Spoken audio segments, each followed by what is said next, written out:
En casos, por ejemplo, que en la inspección se constate la presencia irregular de trabajadores domésticos, pero a la vez se vea que hay un mutuo acuerdo para que esa situación se mantenga, porque, por ejemplo, se quiere conservar prestaciones sociales que paga el Estado, por ejemplo. ¿Cómo se procede en esos casos? No, toda la normativa que regula la relación laboral y el salario son normas de orden público, y las normas previsionales también, y ningún acuerdo entre partes puede dejar de lado esa normativa vigente. Es decir, no vale el acuerdo entre partes que diga, por ejemplo, no voy a estar en caja, o no voy a cobrar el salario vacacional, la licencia sí, o lo voy a cobrar de otra manera diferente a la que indica la ley. Bueno, puede cobrar de una manera diferente siempre y cuando sea más beneficioso para el trabajador, pero todo esto tiene que estar registrado. Estamos hablando de una materia muy importante como es la previsional y la laboral. O sea, los acuerdos entre partes, o las solicitudes o las pseudo solicitudes incluso a veces se nos alega, bueno, la trabajadora me pidió para cobrar unos pesos más, que la plata que pago el BPS se la dé a ella. Eso no es válido, y menos en el 2011, en el Uruguay del 2011, con los datos en materia de empleo, de desempleo, de crecimiento. Eso no es oponible, perdón, y aunque no tuviéramos esos datos objetivos, es igual. Ahora, de hecho, eso puede suceder. Lo importante sucede y además, en la realidad, lo importante nos sucede y además lo transmiten así muchas veces. Claro. Pero obviamente hay una infracción que se intima a regularizar y además corresponde una sanción, ¿verdad? ¿Qué sucede? Supongo que es importante que el empleador comprenda que además del derecho del trabajador está en juego una protección a sí mismo, digamos, cuando... Bueno, pero a esto voy. Esto lo hemos explicado mucho, incluso cuando viene algún empleador enojado y nos reunimos, intercambiamos con él y le hacemos ver algunas cosas. Todos sabemos de algún caso de fulanita que vivió toda la vida con nosotros, que crió a mis hijos, que es como una hermana, me acompañó en los momentos más difíciles, pero nunca aporté. Y ahora fulanita se quiere jubilar, o se enfermó y no puede trabajar y no tiene seguridad social. ¿Qué hago? ¿Qué pasa? Además fulanita fue, obviamente, y porque tiene derecho y porque necesita, fue al BPS, y ahora yo tengo que ir al BPS a hacer una declaración, pero hablé con mi abogado y me dice, si vas a hacer esa declaración, te hacen un agujero. Hay que evitar todo eso, que se da. Entonces, por eso decía en determinado momento que además es un imperativo ético, y además es un tema también que se ahorra muchos dolores de cabeza para el futuro. ¿Qué pasa, Roballo, en el caso de jubilados? Porque también se destila contratar jubilados, ¿verdad?, para el trabajo doméstico. Estamos en los mismos casos anteriores, es decir, a menos que esté permitido, no se puede vulnerar las normas de seguridad social, no se puede perforar el sistema de seguridad social. Si una persona que es jubilada logra, por los salarios mínimos fijados ahora, una buena retribución como trabajadora doméstica, puede suspender la jubilación por un tiempo determinado y pasar a ser trabajadora. Eso se puede hacer. Lo que no se puede hacer es estar en negro como trabajadora doméstica y percibir una jubilación aparte. Eso no se puede hacer. Hay un mensaje que llega aquí de un oyente, no especifica, dice: la señora que trabaja en mi casa se le paga el sueldo a través de una administración, yo no tengo ninguna documentación en mi hogar, ¿cómo tengo que hacer en caso de una inspección? Y tiene que pedirla, porque si no está en el hogar, a ver, en cualquier empresa la documentación tiene que estar en la empresa, ¿verdad? Por determinadas disposiciones, determinada normativa, es obligación del empleador tener la documentación en la empresa, y cuando comparece a la inspección tiene la obligación de acreditarlo en el momento. En este caso, como decía antes, tenemos una situación que es particular y diseñamos un protocolo también especial. Por ejemplo, para este tipo de casos, le damos un plazo al empleador para que proceda a hacerse de esa documentación y la acredite en la inspección de trabajo. Es decir, por el hecho de no tener la documentación en el momento en el hogar, por eso no va a ser sancionado. Algunas empresas, cuando no cumplen con ese requisito, sí son sancionados por disposiciones de decretos y de leyes. En este caso, nosotros establecimos un protocolo especial por las características características particulares de este trabajo, claro, donde se da, otorgamos un plazo, y acreditado dentro del plazo no hay ninguna dificultad, no hay ningún problema, no hay una sanción por el hecho de no tener la documentación en el momento que van los inspectores. Se les da un plazo para que lo acrediten ante la inspección. Bien, bueno, aquí hay otros mensajes, pero son más bien opiniones respecto al hecho de del ingreso o no ingreso de los inspectores al hogar. Usted decía que no están ingresando. No están ingresando ni aunque se los invite. Los inspectores pueden ingresar. Ni aunque quieran pasar a tomar asiento tampoco. No, tampoco, efectivamente.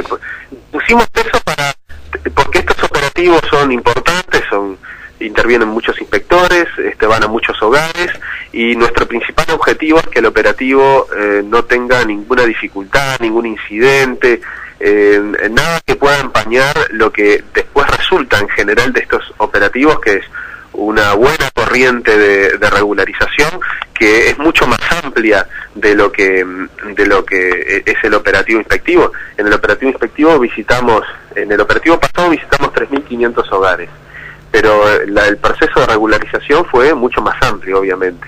Creemos que en este año vamos a superar esa cifra, porque también incluimos algunas ciudades del interior. Uh-huh. Creemos que hay una toma de conciencia, y bueno, también, ¿por qué no confesarlo? También un cierto, miedo a que no sé si me van a caer a mí, entonces la gente está procediendo a regularizar la situación, sí. Y bueno, ese es nuestro objetivo central. Según los datos que ya tiene procesados el Ministerio, ¿cuánto hay de informalidad absoluta? ¿Cuánto hay, como usted decía, de casos en los que en realidad se cumple con alguna parte de la documentación pero no con toda en el servicio doméstico? Bueno, esa información ahora la vamos a tener dentro de un par de semanas, cuando hagamos, o 2 o 3 semanas, cuando hagamos la evaluación del operativo y los inspectores puedan ir procesando la información, porque en un primer momento se procede a la fiscalización, a ordenar la situación, a recibir la documentación y hacer los informes. Recién cuando tenemos los informes podemos discernir todos esos datos. Pero en el operativo pasado, la gran mayoría de las situaciones se refería no tanto a una situación de informalidad total o absoluta, sino al incumplimiento de alguna de las obligaciones que tienen los empleadores, ¿verdad? Esa es la gran mayoría de situaciones efectivamente constatadas. ¿Qué pasa con las trabajadoras? En general, trabajadoras, en algún caso trabajador, ¿han aumentado su interés por informarse, por saber cuáles son sus derechos? Sí, notablemente, tanto por parte de las trabajadoras como por parte de los empleadores. Uh-huh. La verdad es que, y por eso les agradezco la comunicación, además, porque la difusión de este tema, no solo de la fiscalización, sino de los derechos y las obligaciones que tienen las partes entre sí en esa relación de trabajo, genera un número muy importante de consultas a la inspección de trabajo. Sabemos también, porque tuvimos una comunicación con el presidente del Banco de Previsión Social, uh-huh, que también allí se sustancia una cantidad de consultas. Y bueno, por eso con el ministro de Trabajo, con el ministro Berenta, hemos decidido profundizar lo que es la comunicación y también la fiscalización. Las trabajadoras consultan mucho, y también los empleadores, y la verdad es que la inspección debe cumplir con ese doble rol, no solo la fiscalización, sino también brindar toda la información necesaria sobre los lugares donde tienen que hacer los trámites, qué implican. Hasta, mire, el inspector hasta le deja al empleador que visita, el hogar que visita, le deja no solo un folleto con los derechos y las obligaciones y el contenido del laudo, sino también hasta un recibo tipo, para uh-huh, que el empleador pueda, de alguna manera, mirando ese recibo, ir a cualquier kiosco que tenga cerca, comprar una libreta de recibos, no una libreta de recibo comercial común, sino una libreta de recibo de sueldo, y llenarlo de acuerdo a lo que los inspectores le dejan como un ejemplo. Claro. Hay algunas preguntas también sobre, claro, que empiezan a surgir los casos particulares, pero claro, le pido a Roballo quizás alguna vía de comunicación para recibir información, porque nos preguntan, por ejemplo, sobre el caso de menores de edad o sobre el caso de extranjeras o extranjeros. Bueno, precisamente, por ejemplo, el trabajo extranjero extranjero fue muy sonado el año pasado. Claro, no sé sí. si lo recuerdan. Hasta el presidente de la República se refirió claro. algunos colectivos de extranjeros que trabajan en nuestro país. Sí. No, y nosotros hicimos un trabajo importante también con el sindicato de trabajadoras domésticas a los efectos de determinar exactamente en dónde se estaban dando esas situaciones para proceder a la fiscalización y a la corrección. También incluso, la miramos con cierta preocupación. El ministro Brenta llegó a tener un contacto con el ministro del Interior para estar atentos en caso de encontrarnos con algunas situaciones que pudieran ser delictivas, lisa y llanamente, claro. ¿no? Sí, ahí ya ingresamos en otro confirmamos, ¿no? Por ejemplo, que había trabajo extranjero indocumentado, pero que además se le retenía documentación, etcétera. Nosotros no pudimos constatar eso en ningún caso. Sí constatamos trabajo extranjero indocumentado que iniciaba los trámites, otros que estaban ya en trámite y otros trabajo extranjero documentado, ¿verdad? No en las cifras que se había manejado públicamente, pero precisamente lo más importante es que establecimos en ese momento con los diferentes organismos del Estado y sobre todo también con la organización de trabajadoras que está colaborando mucho con la inspección y también en ese colectivo de trabajadoras, coordinamos una comunicación permanente y el tratamiento especial de esas situaciones, ¿verdad?